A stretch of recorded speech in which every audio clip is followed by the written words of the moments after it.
వ్యవస్థను నిర్వీర్యం చేస్తూ ప్రజాస్వామ్యాన్ని మంటగలుగుతూ బాబాసాహెబ్ డాక్టర్ బిఆర్ అంబేద్కర్ ఇచ్చినటువంటి రాజ్యాంగంలో ఉండే చట్టాలను హక్కులను నిర్మూలించుకుంటూ అనేక మంది వైకాపా ఎమ్మెల్యేలు కానీ మంత్రులు కానీ బహిరంగంగా నోటుకొచ్చిన బూతులు తిడుతూ దుర్భాషలాడుతూ సాగించినటువంటి ఒక యమపాశం లాంటి పరిపాలన గత ప్రభుత్వంలో దీన్ని చూడలేదా?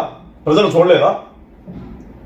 ఎంతమంది తెలుగుదేశం పార్టీ నాయకులని అక్రమ కేసులు పెట్టి మాజీ మంత్రులు, మాజీ ఎమ్మెల్యేలు, మాజీ ఎంపీలను కూడా చూడకుండా నిర్దాక్షిణ్యంగా జైల్లో వేసి మీ ఇష్టం వచ్చినట్టు చేసినటువంటి విధానం ప్రజలు చూడలేదా? ఏమన్నాం ఆ జనాల్ని? అందుకోసంగానే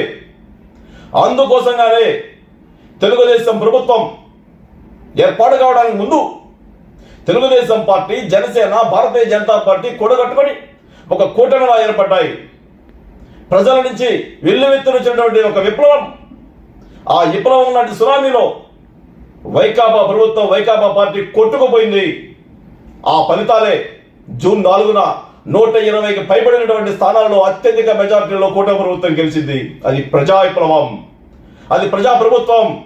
ఆ రోజు ఏర్పాటు కాబడిన దినం ప్రజాస్వామ్య పరిరక్షణ దినం, బీసీ, ఎస్సీ, ఎస్టీ, మైనార్టీల హక్కులు కాపాడబడిన దినం, రాజ్యాంగానికి విలువిచ్చినటువంటి దినం.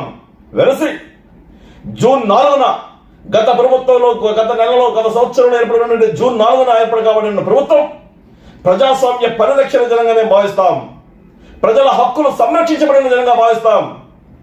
ఆంధ్ర ప్రజల ప్రగతి కోసం, ఆంధ్ర ప్రజల భౌతవ్యం కోసం, ఉపాధి అవకాశాల కోసంగా ఏర్పాటు కాబడినటువంటి ప్రజల ఆకాంక్షల మేరకు ఏర్పడినటువంటి ప్రభుత్వాన్ని మేము ఒక పర్వదినంగా భావిస్తా ఉన్నాం.